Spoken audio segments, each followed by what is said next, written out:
अस्सलामुअलैकुम, welcome to ज़ाहिर graphics. तो आज की इस वीडियो के अंदर मैं आप लोगों को सिर्फ काउंट फार्मूला नहीं बल्कि काउंट के 5 फार्मूले सिखाने जा रहा हूँ, जो कि यहाँ पर आप लोग देख सकते हैं। तो काउंट, काउंट ए, काउंट एफ, काउंट एफ्स और काउंट ब्लैंक, ये 5 फार्मूला इंशाल्लाह इस एक वीडियो के अंदर मैं आप लोगों को बताऊंगा। तो अगर वीडियो आप लोगों को पसंद आई तो वीडियो को लाइक करें और मेरे चैनल को सब्सक्राइब करें। तो चलिए चलते हैं इस इंटरेस्टिंग वीडियो की तरफ। तो यहाँ पर आप लोग देख सकते हैं काउंट के जितने भी फार्मूले हैं ये तमाम फार्मूले काउंट करता है, यानी आपके सेल्स के अंदर जितना भी डेटा होगा या नंबर्स होगा या अल्फाबेट्स होगा वो काउंट करेगा कि कितने सेल के अंदर कितने नंबर्स है। तो सबसे पहले हमारे पास जो फार्मूला है वो है काउंट। तो यहाँ पर आप लोग देख सकते हैं मेरे पास ये एक डेटा है और इसके अंदर मुझे क्या करना है कि काउंट फार्मूला यूज करना है। तो काउंट फार्मूला यूज करने के लिए यहाँ पर मैं क्लिक करूंगा इज इक्वल टू और फिर काउंट टाइप करूंगा और उसके बाद मैं यहाँ पर अपने डेटा को सेलेक्ट करूंगा। सेलेक्ट करने के बाद जस्ट मैं यहाँ पर इंटर करूंगा। जैसे इंटर करूंगा तो यहाँ पर आप लोग देख सकते हैं हमारे पास 9 आ गया है। 9 इस वजह से आया है क्योंकि ये जो डेटा है ये 9 सेल के अंदर डेटा है। अगर यहाँ से मैं एक सेल को डिलीट करूंगा तो यहाँ पर देखो ये 8 हो गया है। अगर यहाँ पर मैं और सेल डेटा डिलीट करूंगा तो यहाँ पर देखो ये 7 आ गया है। तो इस तरीके से ये आपको बता रहा है कि अपने सेल के अंदर डेटा है या नहीं। तो यहाँ पर देखो इस सेल के अंदर डेटा नहीं है तो इस वजह से यहाँ पर 7 आ गया है। तो इस तरीके से आप काउंट फार्मूला यूज कर सकते हैं एक सेल के अंदर। तो चलिए चलते हैं नेक्स्ट फार्मूले की तरफ। तो यहाँ पर नेक्स्ट फार्मूला जो है वो है काउंट ए। काउंट ए फार्मूला क्या करता है कि ये भी काउंट करता है। तो काउंट ए फार्मूला आपके सेल्स के अंदर जितना भी डेटा होगा वो काउंट करेगा। यही नहीं, अगर आप लोग के सेल के अंदर अल्फाबेट्स हो या नंबर्स हो या सिंबल्स हो तो ये यहाँ पर काउंट करेगा क्योंकि ये काउंट ए फार्मूला है। काउंट फार्मूला जो है, काउंट फार्मूला सिर्फ नंबर को काउंट करता है। अगर यहाँ पर देखो मैं अल्फाबेट टाइप करूंगा तो यहाँ पर देखो ये कुछ भी नहीं करेगा क्योंकि ये अल्फाबेट से, और काउंट फार्मूला सिर्फ नंबर्स को काउंट करता है। और काउंट ए फार्मूला जो है ये आपके सेल्स के अंदर जितना भी डेटा होगा ये काउंट करेगा। अगर वो नंबर्स हो या सिंबल्स हो तो ये काउंट करता है।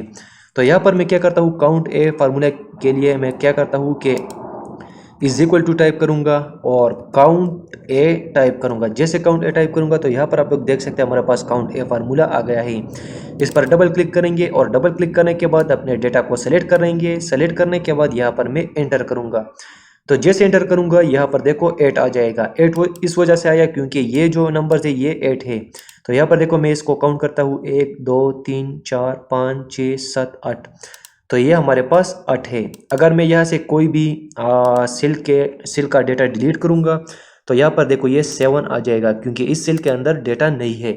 तो इस तरीके से आप काउंट ए फार्मूला यूज कर सकते हैं।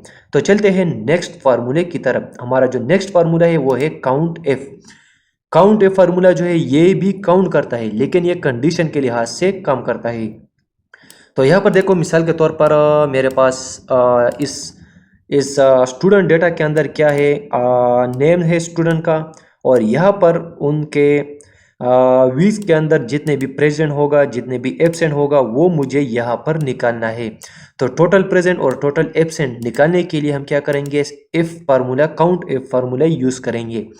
तो यहाँ पर मैं क्या करूँगा, is equal to count if type करूँगा। जैसे काउंट इफ टाइप करूँगा तो काउंट इफ के दो फार्मूले हैं, एक है काउंट इफ्स और दूसरा है काउंट इफ्स। तो काउंट इफ पर डबल क्लिक करेंगे। जैसे डबल क्लिक करेंगे तो यहाँ पर आपसे मांगा है कि आपने रेंज सेलेक्ट करना है। तो ये मेरा हो गया रेंज, तो इसने ये सेलेक्ट कर दिया। अब कामा लगाएंगे। फिर क्राइटेरिया मांग रहा है कि आपने कौन सा क्राइटेरिया काउंट करना है। तो मिसाल के तौर पर यहाँ पर मैं डबल कोट्स के अंदर पी टाइप करूँगा, यानी प्रेजेंट मुझे निकालना है। तो यहाँ पर डबल कोट्स को क्लोज करूँगा और ब्रैकेट को भी क्लोज करूँगा और एंटर करूँगा। तो यहाँ पर देखो 6 आ गया है। 6 इस वजह से आया है क्योंकि ये जो प्रेजेंट, ये तमाम प्रेजेंट है और इनका जो टोटल प्रेजेंट है वो 6 आ रहा है। अगर मैं इसको नीचे ड्रैग करूँगा तो यहाँ पर इनका टोटल प्रेजेंट आ गया है। जितने भी स्टूडेंट होगा उनके यहाँ पर टोटल प्रेजेंट अटेंडेंस आ जाएगी। तो अब मैं चाहता हूँ कि अगर इस रेंज के अंदर जो एब्सेंट होगा वो मुझे यहाँ पर निकालना है। तो उसके लिए भी हम ये फार्मूला इस्तेमाल करेंगे, काउंट इफ तो काउंट इफ़ टाइप करने के बाद यहाँ पर मैं रेंज को सेलेक्ट करूँगा और रेंज सेलेक्ट करने के बाद कॉमा लगाऊंगा। डबल कोट्स के अंदर मैं यहाँ पर इस बार ए लिखूंगा क्योंकि एब्सेंट मुझे निकालना है। और जस्ट ब्रैकेट को क्लोज करूंगा और एंटर करूंगा। जैसे एंटर करूंगा तो यहाँ पर देखो 0 आ गया है क्योंकि ये जो स्टूडेंट है इसने एक छुट्टी भी नहीं किया है और ये तमाम डेज के अंदर प्रेजेंट है। अगर मैं इसको नीचे ड्रैग करूंगा तो यहाँ पर देखो एब्सेंट भी आ जाएगा। यहाँ पर देखो इसने 3 एब्सेंट ही किए हैं, इसने 1 किया है, इसने 4 किए हैं। यहाँ पर देखो इसने बहुत सारी छुट्टियाँ की है। तो इस तरीके से आप यहाँ पर एब्सेंट और प्रेजेंट निकाल सकते हैं काउंट इफ फार्मूले के जरिए। तो चलते हैं नेक्स्ट फार्मूले की तरफ। हमारा जो नेक्स्ट फार्मूला है वो है काउंट इफ्स। काउंट इफ और काउंट इफ्स में फर्क है। काउंट इफ जो है वो सिर्फ एक कंडीशन को यूज करता है और काउंट इफ्स जो है ये 2 कंडीशन या 2 से ज्यादा कंडीशन को यहाँ पर आपको काउंट करेगा। तो इसके अंदर मैं क्या करता हूँ कि हमारे पास यहाँ पर मंथ है और मंथ के जरिए मुझे यहाँ पर वो सिटी निकालने हैं जिनका जो यहाँ पर मार्च है और मार्च के अंदर जो सिटीज ने सेल किए हैं वो मुझे यहाँ पर निकालने हैं। तो इसके लिए मैं यहाँ पर टाइप करूँगा is equal to count ifs. इस बार इफ्स टाइप करेंगे और इसके बाद हम क्या करेंगे, सबसे पहले आपको बता रहा है कि आपने क्राइटेरिया रेंज 1 सेलेक्ट करना है। तो क्राइटेरिया रेंज 1 जो है ये हमारे पास ये हो गया। उसके बाद कॉमा लगाएंगे और कॉमा लगाने के बाद आपको बता रहा है कि आपने क्राइटेरिया 1 लिखना है।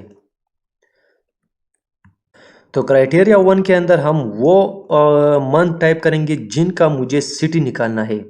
तो यहाँ पर हम डबल कोट्स के अंदर टाइप करेंगे मार्च MAR, यानी यहाँ पर मुझे मार्च के सिटी निकालने हैं, यानी मार्च के अंदर जितने भी सिटीज़ ने सेल किया हुआ है। तो यहाँ पर हम डबल कोट्स को क्लोज करेंगे, कॉमा लगाएंगे। उसके बाद फिर से बता रहा है कि आपने क्राइटेरिया रेंज 2 लगाना है। तो इसके अंदर हम ये जो दूसरा रेंज है इसको सेलेक्ट करेंगे, यानी सिटी को हमने निकालना है। तो उसके बाद हम फिर से कॉमा लगाएंगे, डबल कोट्स के अंदर क्राइटेरिया रेंज 2 लिखेंगे। तो जो है यहाँ पर हम KPK लिखेंगे और KPK लिखने के बाद यहाँ पर डबल कोट्स को क्लोज करेंगे, ब्रैकेट को भी क्लोज करेंगे और एंटर करेंगे। जैसे एंटर करेंगे तो यहाँ पर देखो 3 आया है। तो इसने वो मंथ यानी यहाँ पर ये जो मार्च है इसके अंदर जो KPK का सेल है ये इसने फाइंड किया है। तो यहाँ पर देखो एक हमारे पास ये आ गया है कंडीशन, मार्च के अंदर इसने KPK सेलेक्ट कर दिया है। दूसरा जो है यहाँ पर ये है मार्च और सिटी KPK, और नीचे जो आएंगे तो यहाँ पर देखो एक ये भी है। तो इसने 2 कंडीशन के लिहाज से हमें नंबर्स को काउंट कर दिया है। तो इस तरीके से आप काउंट इफ्स फार्मूला यूज कर सकते हैं। तो चलते हैं नेक्स्ट और आखिरी फार्मूला के अंदर। तो हमारा जो नेक्स्ट फार्मूला है वो है काउंट ब्लैंक। काउंट ब्लैंक यानी अगर आप लोगों के डेटा के अंदर कोई ब्लैंक सेल हो यानी खाली सेल हो तो वो ये काउंट करेगा। तो इसके लिए हम is equal to count blank type करेंगे और टाइप करने के बाद सिर्फ आपसे रेंज मांग रहा है। तो यहाँ पर मैंने रेंज सेलेक्ट कर दिया और एंटर करूंगा तो यहाँ पर देखो 2 आ गया है। इन तमाम डेटा के अंदर यहाँ पर 2 ऐसे सेल है जो कि खाली है जिन्होंने सेल नहीं किया है। तो इस तरीके से आप डेटा के अंदर कोई भी खाली सेल काउंट कर सकते हैं करें। और अगर आप लोगों को कोई भी प्रॉब्लम आए तो मुझे कमेंट में ज़रूर पूछ सकते हैं। तो चलते हैं, इंशाल्लाह नेक्स्ट वीडियो में मुलाकात होंगी।